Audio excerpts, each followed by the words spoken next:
Boa noite de novo. Estou aqui para mais uma live. O Rony já está entrando. E desejar primeiro uma boa Páscoa para todo mundo. E o tema de hoje vai ser uma coisa que muita gente aqui do DGR pergunta pra gente.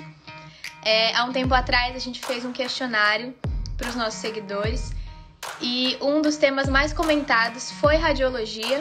Então hoje a gente decidiu trazer para vocês algumas perguntas feitas por vocês mesmos. E o Rony vai responder aqui com a gente. Ele já entrou, eu vou convidar ele para... Olá! Boa Páscoa, Camila. Boa Páscoa a todo mundo. Eu acho que a gente devia estar com o negócio aqui que eu falei. Sabe que eu não consegui encontrar o lápis para pintar, Camila. Só por isso é que eu não trouxe. Tá. Por isso. Então, como eu estava falando aqui pro pessoal, a gente separou perguntas de vocês mesmos para a gente poder conversar hoje, que é sobre radiologia, um tema que todo mundo pede, um tema que foi muito falado na nossa pesquisa. Uhum. Posso já colocar a primeira questionamento para a gente começar a conversar ou quer dizer alguma coisa? Pode. Eu não trouxe os risquinhos, mas trouxe as orelhas, Camila. Ah!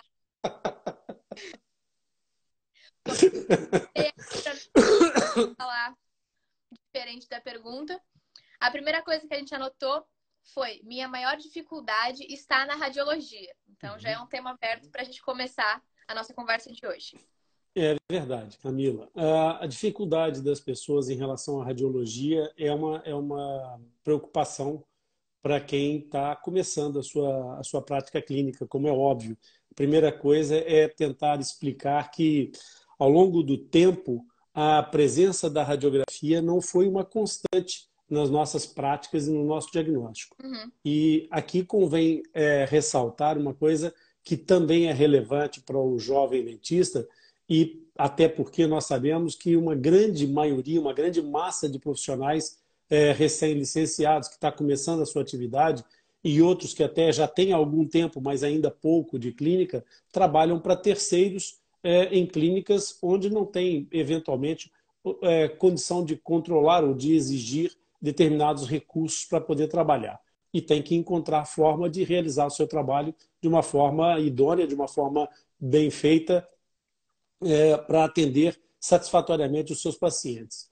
E o que acontece, de fato, é que a radiologia surge como um auxiliar de diagnóstico, um complemento para os diagnósticos que eram feitos basicamente através da demanda clínica, ou seja, da história clínica, de uma boa construção de história clínica.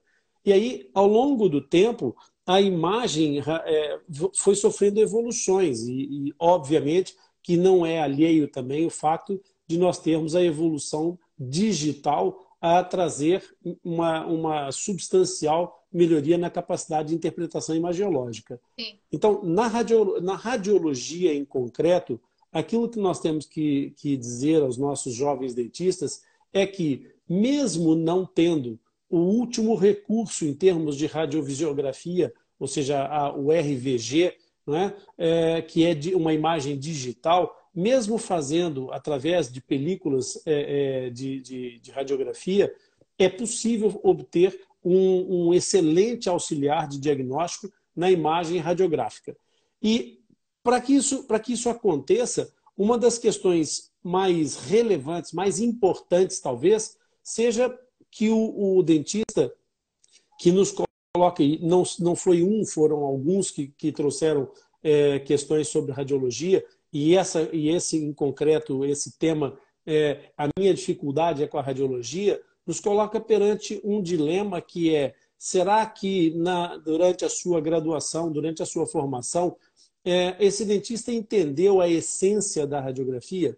Porque a essência da radiografia é que vai permitir depois todos os outros desenvolvimentos, quer de interpretação, quer de análise, do que quer que seja. Então, o que é a essência da radiografia, Camila?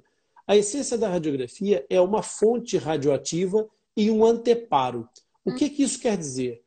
A analogia das coisas, a metáfora, muitas vezes nos faz ilustrar mentalmente, criar imagens mentais que nos permitem entender melhor algumas coisas que podem, à partida, ser complexas se nós estabelecermos um critério de definições científicas muito extenso e muito completo. Então, vamos simplificar as coisas para isso se tornar mais digestivo para o nosso público, para as pessoas que já tiveram uma cadeira enorme de radiologia e ainda têm essa dificuldade, essa dúvida na radiologia. Imaginem uma lanterna acesa e apontada para uma parede branca. Isso, na realidade, é exatamente a imagem que eu quero passar para vocês de um aparelho de raio-x, que é a lanterna, e a parede branca, que é o captador digital ou a película de filme radiográfico que vai ser impressionada por essa luz que emana da lanterna. Então, quando vocês fazem um disparo de uma radiografia sobre o anteparo sem nenhum obstáculo, sem nenhuma pessoa ou parte de uma pessoa à frente, aquilo que vocês vão encontrar é uma radiografia completamente queimada, ou seja, o raio-x incidiu completamente sobre toda a superfície da zona de captação. Mas quando nós colocamos alguma coisa, algum objeto entre a fonte de emissão de radiografia, a fonte de luz e a parede, nós temos uma sombra. E essa sombra é a imagem radiográfica. Então, essa ideia transforma as coisas todas numa panaceia de simplicidade. Porque você começa logo aqui a perceber que as imagens radiográficas, elas são, na realidade, sombras. E como são sombras, elas sofrem uma série de distorções, de ilusões de ótica que é preciso compreender para poder interpretar essas imagens. Então, a ideia essencial da radiologia, basicamente, é isso. E descompliquem todo o resto. Fiquem com essa imagem mental de uma lanterna que manda luz sobre uma estrutura qualquer e olhando para a parede, para a sombra na parede, nós temos a imagem radiográfica. Então, essa é a essência da radiologia. Você falando de sombra, imagem, isso aqui, eu me lembrei de uma cena na faculdade que quando a gente fazia as radiografias, às vezes a gente pedia para o paciente segurar, né, o filme. E aí, às vezes, o jeito que o paciente segurava, aparecia, em vez do que a gente queria, desviar a mão. Porque Exatamente. na frente. Eu lembrei disso. Exatamente. Bom, a nossa segunda, não é uma pergunta, né? Um comentário. Eu tenho dificuldade em entender alguns exames de imagem. Foi de relação à radiografia. Pois é. Aqui nós vamos começar por separar a imagiologia, do conceito de imagiologia, do conceito de radiografia. Portanto, nessa perspectiva, o que eu quero dizer é que nem todas as imagens com que nós trabalhamos em termos de diagnóstico são radiografias. Mas nós vamos focar hoje sobre a radiografia. E a dificuldade concreta de entender alguns desses exames de imagem, ela acontece por quê? Porque nós acabamos de explicar que a radiografia é uma projeção de sombras. E eu, para entender o que é uma sombra numa imagem que eu vejo dessa sombra, eu tenho que ter o conhecimento da estrutura que vai projetar essa sombra. Se eu não tiver um domínio muito claro, muito bem sedimentado do que é o objeto que eu estou radiografando, eu não vou ter a capacidade de perceber qual é a projeção possível desse objeto contra aquele anteparo, ou seja, da sombra na parede. Então, é muito importante nós termos a noção de que, para entender essa dificuldade no entendimento das imagens, é porque a primeira base do processo está na anatomia.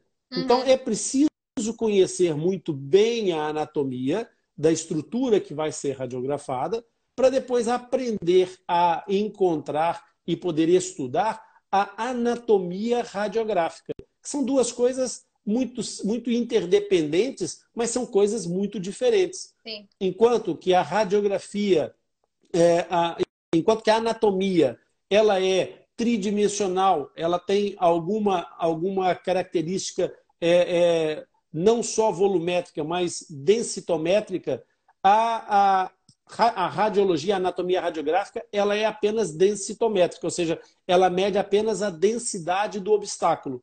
E isso faz uma diferença muito grande na leitura e na interpretação, porque nós podemos determinar critérios de alguma tridimensionalidade baseado exatamente na reunião dos conceitos todos que nós já acabamos de definir. Ou seja, a projeção de sombra e a capacidade de permeabilizar o objeto, que é aquilo que o raio-x faz e que a luz não faz, a luz da lanterna, que eu usei como metáfora, não faz, é que o raio-x atravessa a estrutura.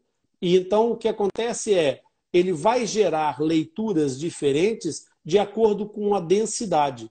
E isso nos permite ter algumas informações adicionais. Por exemplo, quando a luz incide a primeira parte do objeto a ser projetada na sua sombra, ele vai ter um determinado tamanho, porque os feixes de luz, eles não vêm perfeitamente horizontais, a não ser que haja uma certa distância desse feixe.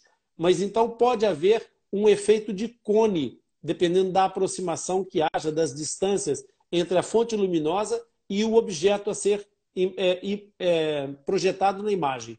Então, o que acontece é que a primeira superfície desse objeto vai aparecer sempre maior do que a última superfície desse objeto na imagem.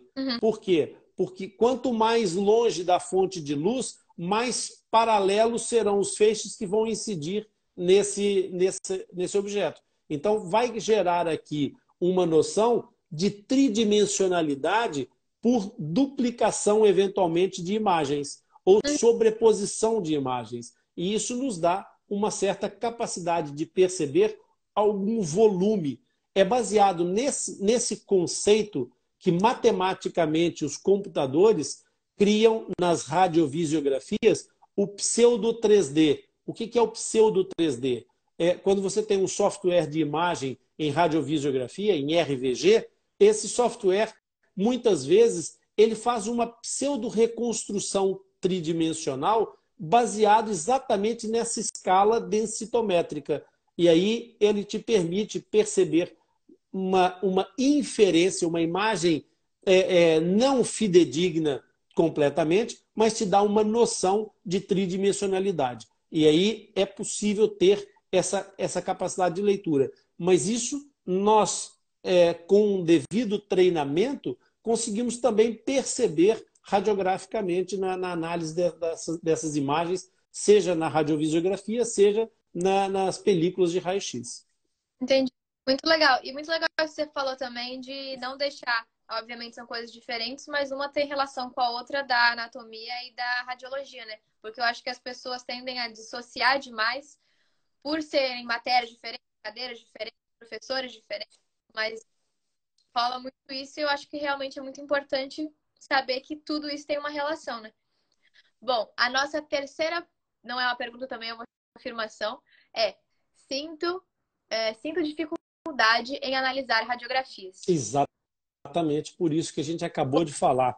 Uma das questões importantes na análise da radiografia, e é diferente da questão de ver ou não ver a imagem, ou de perceber ou não a imagem, mas isso de analisar uma radiografia, nós temos que perceber que a imagem que nós vamos criar, ela é estática e ela é bidimensional. Então, nós estamos, na realidade, a captar uma estrutura tridimensional e dinâmica, biológica, não é? Num momento do tempo. É como se a gente congelasse o tempo naquele instante.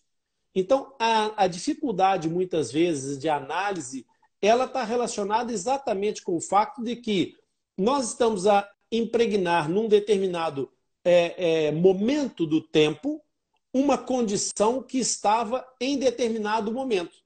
E essa situação faz com que a ausência da complementaridade, seja da história clínica, seja de todo o entendimento da própria patologia, do estudo da patologia, associado à fisiologia dos tecidos, pode trazer consequências em dificuldade de análise de uma radiografia.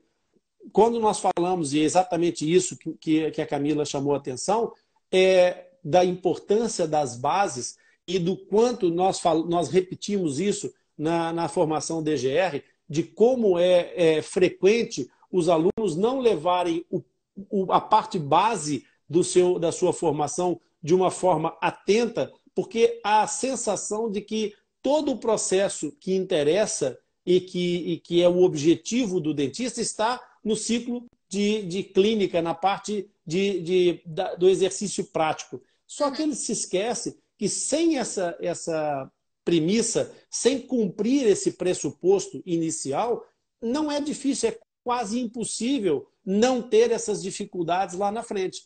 E daí todas as questões que nós sabemos, que nós já inclusive referimos aqui, dos dentistas terem insegurança. Porque a insegurança advém exatamente dessa dificuldade de obter respostas que, por vezes, estão à frente deles.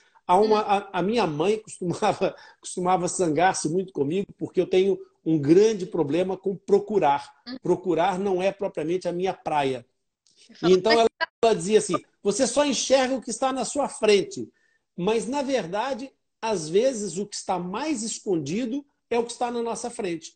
Porque as pessoas habituam-se a procurar uma verdade por trás das coisas. E, na realidade, não é por trás das coisas, às vezes está mesmo à nossa frente. E estando mesmo à nossa frente, às vezes parece que nos dá uma cortina que nos cega de enxergar o óbvio. Então, é muito importante perceber que essa dificuldade que está aqui de analisar a radiografia, ela está relacionada muitas vezes com o fato de a radiografia ser uma imagem estática no tempo, parada no tempo, um frame do tempo, e ela é bidimensional. Portanto, sendo bidimensional, nós temos que compreender tudo o que está sobreposto nessa imagem. E, para isso, a estrutura em si, não é, vai aparecer de uma forma que não é a forma que nós estudamos ou que nós vemos na tridimensionalidade que nós vivemos. Portanto, essa questão da análise pode estar relacionada exatamente com isso. A minha ideia, a minha sugestão para a pessoa que eventualmente tenha esse tipo de dificuldade de análise é que ela procure, principalmente, se instruir mais sobre exatamente a anatomia, a fisiologia e as patologias que podem ser encontradas naquela estrutura. Que tipo de sinais é que essa patologia ou aquela patologia pode traduzir numa determinada estrutura. Sim, eu acho que estudar também nunca é demais, né? Foi legal o comentário, porque, que nem a gente sempre fala, né? A humildade de saber dizer que a gente não sabe. Isso é muito importante. Eu acho também que não é do dia para a noite que a gente aprende alguma coisa, né? A gente erra várias vezes até a gente aprender, claro. até olhar e saber de primeira. Então é tudo uma construção, né? A gente fala isso, Camila, só sem deixar passagens à frente em relação a isso, é Sim. que no DGR, no método DGR, uma das questões que é absolutamente inegociável é exatamente a preocupação com o tempo. Quem entra no método DGR à procura de soluções rápidas e instantâneas está completamente enganado. A entrar completamente enganadinho. Pode procurar. Há um monte de cursos que dão formação sobre técnicas e que falam sobre execuções imediatas de uma transformação tangível dentro da nossa profissão, que há muitas para fazer, mas o processo de cura, o processo de aprendizado para essa obtenção de um diagnóstico, para transformar um jovem dentista num dentista fora da curva, num ponto fora da curva, uma pessoa que sabe pensar fora da caixa, isso não se faz da noite para o dia. Então é preciso a pessoa ter essa compreensão de que o tempo joga a seu favor, mas a seu favor favor se você souber usar o tempo dessa maneira. Se você estiver à espera de milagres, você vai provavelmente estender no tempo o resultado que você procura, porque você vai andar muito tempo à procura do milagre, não vai encontrar e vai ter que voltar para fazer aquilo que deixou de fazer enquanto procurava o milagre. Exatamente. Andar, a gente não aprende do dia para noite, né? Tem que cair no chão várias vezes até sair correndo. Ó, o nosso quarto comentário até parece muito parecido. Parece muito parecido. Comentário... Semelhante. Exato. Mas ele, ó, tenho dúvidas na interpretação das radiografias. Então, a questão é fundamentalmente o seguinte: as pessoas também confundem análise com interpretação. E isso é a coisa que eu mais vejo na cadeira de ortodontia, enquanto especialidade, enquanto ciência da correção de posição dentária à custa de aparelhos. Porque o meu conceito de ortodontia não é esse. E um dia podemos falar sobre isso. Eu acho que era até interessante numa live nós falarmos sobre a construção do raciocínio ortodôntico e o que isso tem a ver com a prática clínica. Mas, pegando nesse aspecto, a diferença entre a análise e a interpretação é tão importante quanto a diferença entre classificação e diagnóstico. Quando nós analisamos alguma coisa, nós nos limitamos a observar e constatar o que é que eu estou vendo. Ou seja, eu olho para determinada situação e identifico cada uma das questões que são a base da minha análise. Então, eu posso ver forma, eu posso ver densidade, no caso de radiografias, obviamente. Eu posso ver densidade, eu posso ver radiopacidade, posso ver radiolucidez, e aqui, inclusive, eu posso perceber nuances de colimação, porque hoje em dia nós temos, inclusive, uma limitação em termos de área radiográfica através de um colimador mais robusto que não permite a passagem em feixe aberto da radiografia. Portanto, ele limita bastante a exposição. Mas essa questão ela vai te dar a noção exatamente de que você se limita na análise a ver e identificar todas as características e estruturas do objeto para o anteparo. Então, você simplesmente faz essa leitura. É uma leitura direta. A interpretação é uma outra história. A interpretação é você, a partir da imagem que você analisou e identificou, você vai começar a elocubrar, a pensar no que é que isto pode significar em termos de diagnóstico, para o encaminhamento no sentido de entendimento de que informação é que eu posso obter com isso. O exemplo que eu estava te falando é muito comum nas faculdades, e o dentista que está conosco aqui vai entender isso perfeitamente e vai se lembrar certamente da faculdade. Nas aulas de ortodontia, quando aprendeu a fazer a cefalometria, o exame que se faz a partir da teleradiografia e norma lateral, que é aquela radiografia do rosto em perfil. E depois é estabelecido uma série de critérios de pontos craniométricos, que depois são ligados por linhas que fazem os planos cefalométricos, e depois medem-se tanto as distâncias quanto os ângulos entre essas linhas. Ora, isso tudo é a análise cefalométrica. E chama-se efetivamente análise cefalométrica. E para que é que serve a análise cefalométrica?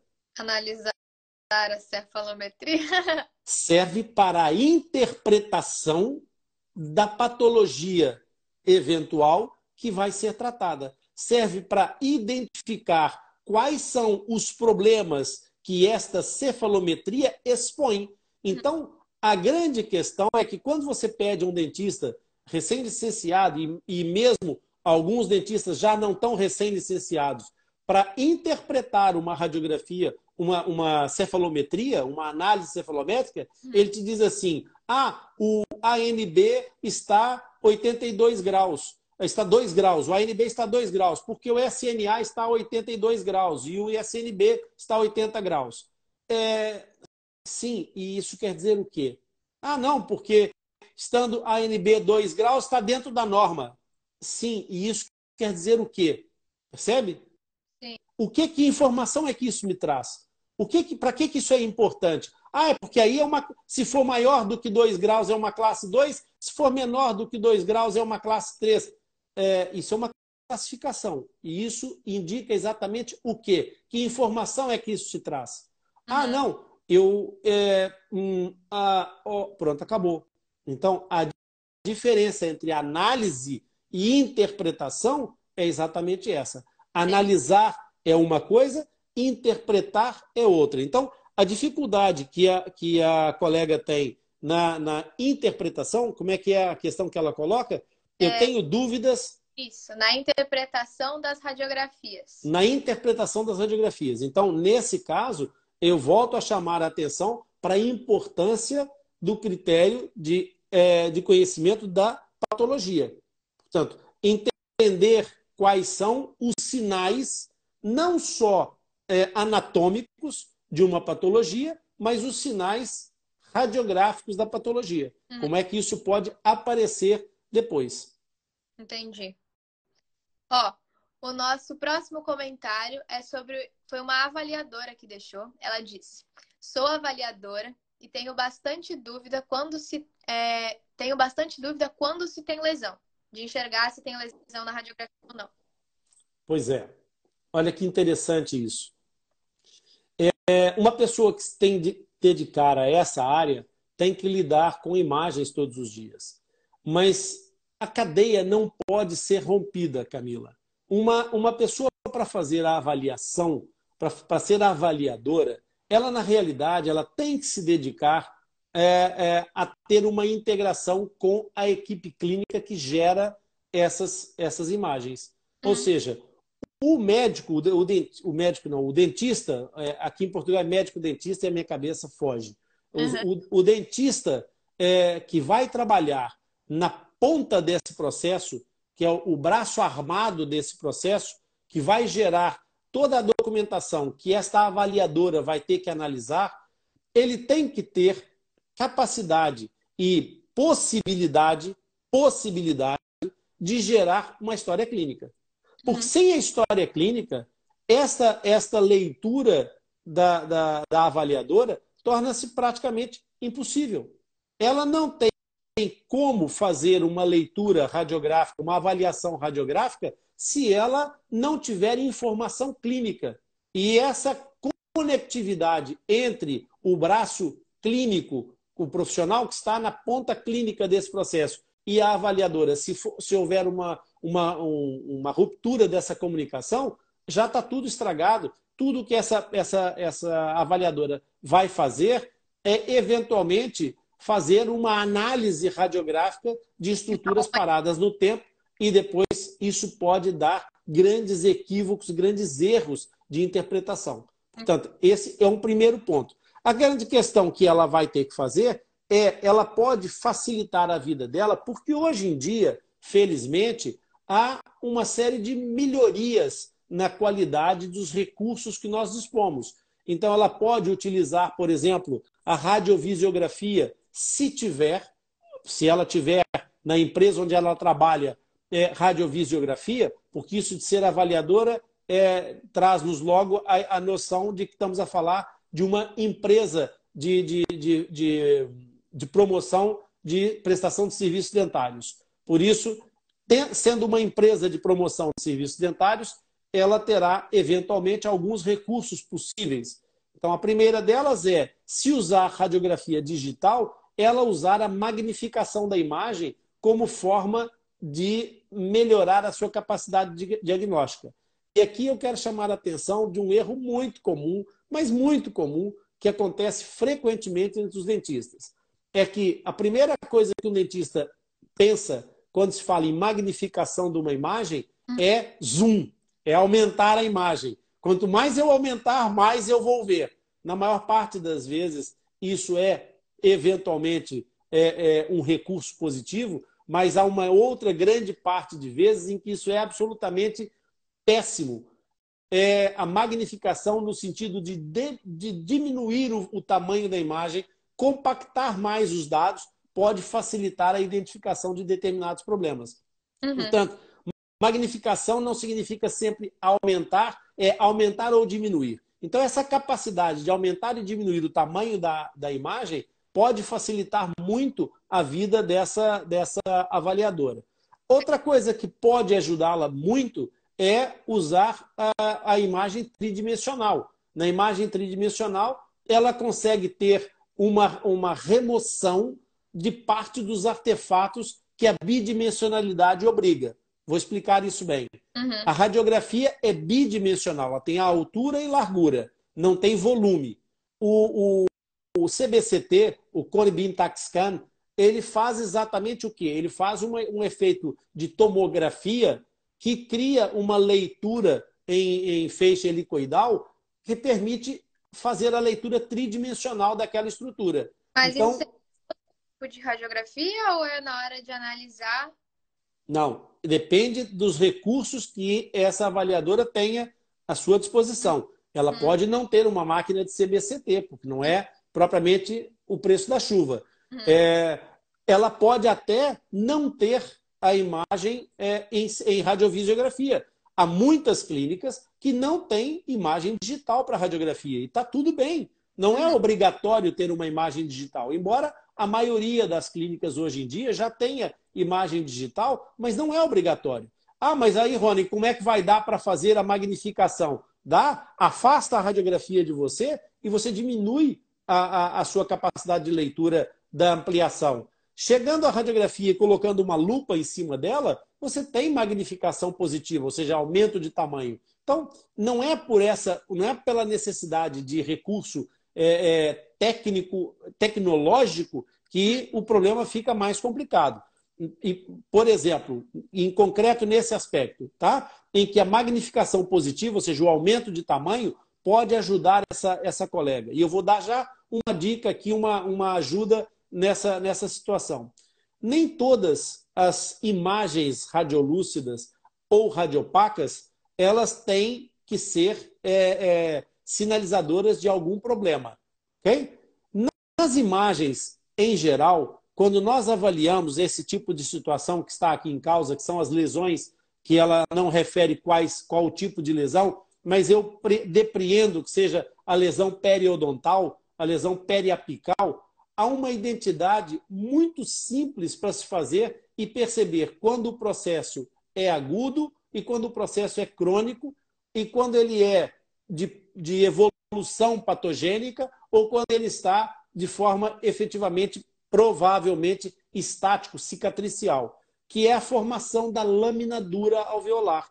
Sempre que há um processo inflamatório decorrendo, a lâmina dura alveolar desaparece. Então, com essa magnificação positiva, com a lupa, é possível identificar o contorno da lâmina dura alveolar e identificar se há ou não há uma lesão naquela estrutura. Mesmo que haja um espessamento periodontal apical, num dente que já tenha sido endodonticamente tratado, se a lâmina dura daquele ápice está inteira, o processo provavelmente não é um processo inflamatório agudo. Então, dá tempo do profissional fazer, por exemplo, o diagnóstico diferencial com dilação de tempo. Porque a radiografia não é uma das suas limitações é ser estática no tempo, mas eu, se fizer uma radiografia hoje e outra daqui a 3 meses, eu tenho uma diferença temporal.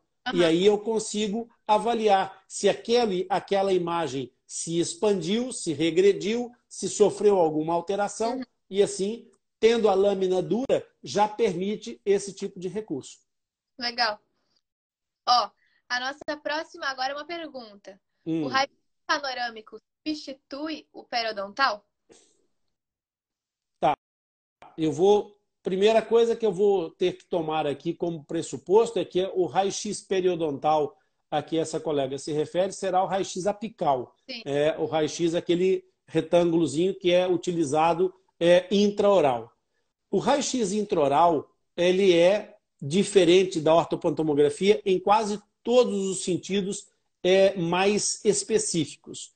A começar porque uma radiografia panorâmica, como o próprio nome diz, ela é panorâmica.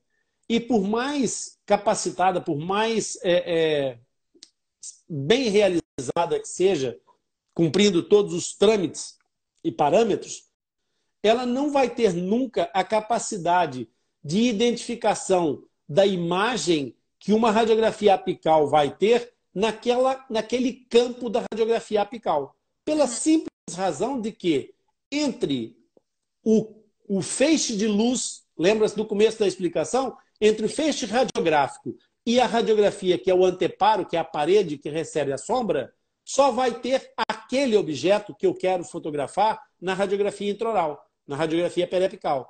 Na radiografia panorâmica, eu vou ter uma série de estruturas que vão ser atravessadas pelo feixe radiográfico e que vão imprimir a sua sombra naquela radiografia, com mais ou menos densidade. O que me leva a obter uma imagem, efetivamente, das estruturas que eu quero, mas com uma série de sobreposições, uma série de artefatos de sombras sobreposto. Então, a radiografia panorâmica tem menos capacidade de identificação de estruturas bem definidas. Em compensação, a radiografia periapical não tem a amplitude diagnóstica que uma radiografia panorâmica tem. E eu já falei isso em várias das minhas lives e mesmo na masterclass que a gente fez. Eu reputo a radiografia panorâmica um dos elementos diagnósticos mais completos e complexos que nós temos e que dá uma gama de informações incrível. Mas, como é óbvio, não é para essa live, não é para um espaço de tempo tão curto. Eventualmente, um dia, num dos nossos cursos, um dos nossos alunos vai ter essa oportunidade, ou, quem sabe, numa próxima masterclass, a gente volta a falar sobre radiografia panorâmica.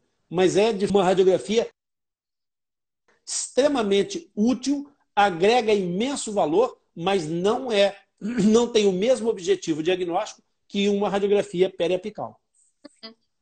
E eu acho também que dependendo do local, né, que é para ser analisado, por exemplo, os incisivos, quando é na frente, assim, tem aquela... Como é que eu posso dizer? Você consegue dizer muito melhor, né?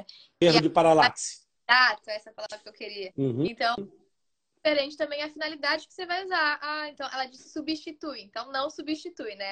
Não substitui. Não substitui. A questão dos incisivos e o erro de paralaxe é uma história mais complicada, porque vai depender de uma série de angulações para a gente poder chegar nisso. Mas é outro assunto para outra altura. Que a gente também falou na masterclass. Também. Bom, outra pergunta foi: qual o melhor raio-x para detectar cáries? Cara, olha, perfeitamente. O raio-x periapical, ele é um ótimo raio-x para detectar cáries. Mas lá está. Muitas vezes, até por uma questão técnica, os dentistas têm a tendência a tentar diminuir o erro de aproximação da imagem para acertar o raio-x dentro daquele campo visual do seu anteparo, aproximam o cone o mais possível do objeto a ser radiografado. Então, o cone fica praticamente encostado à face do paciente. E esse encostar significa aquilo que eu expliquei no começo dessa live. Quanto mais próximo do anteparo, mais feixes diagonais nós vamos ter. Então, aumenta a distorção da imagem.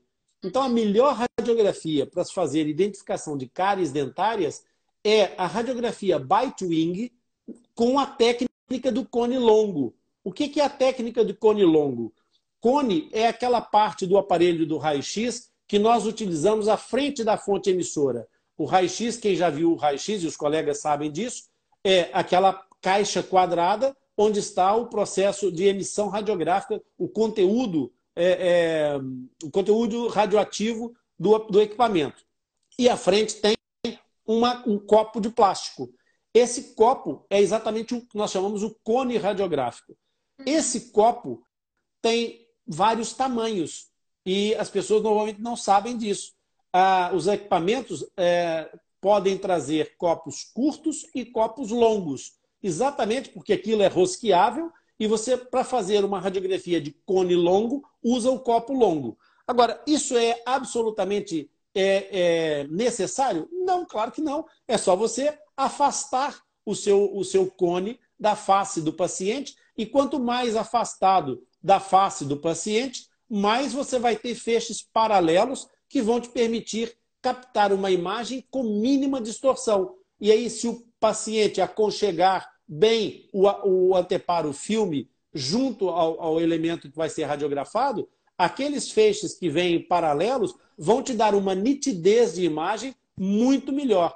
E no caso do raio-x Bite-Wing, que tem as características que tem, você consegue, inclusive, fazer a leitura interproximal superior e inferior com grande acuidade, com grande definição. Uhum. Ó, a outra pergunta é: como posicionar o paciente no raio-x panorâmico? A gente colocou bem as perguntas que elas estão indo na sequência, né? Pois é, pois é. Aí está a grande questão. Toda aquisição radiográfica tem ciência. E um dos maiores equívocos, um dos maiores erros é as pessoas acharem que o ortopantomógrafo faz tudo sozinho.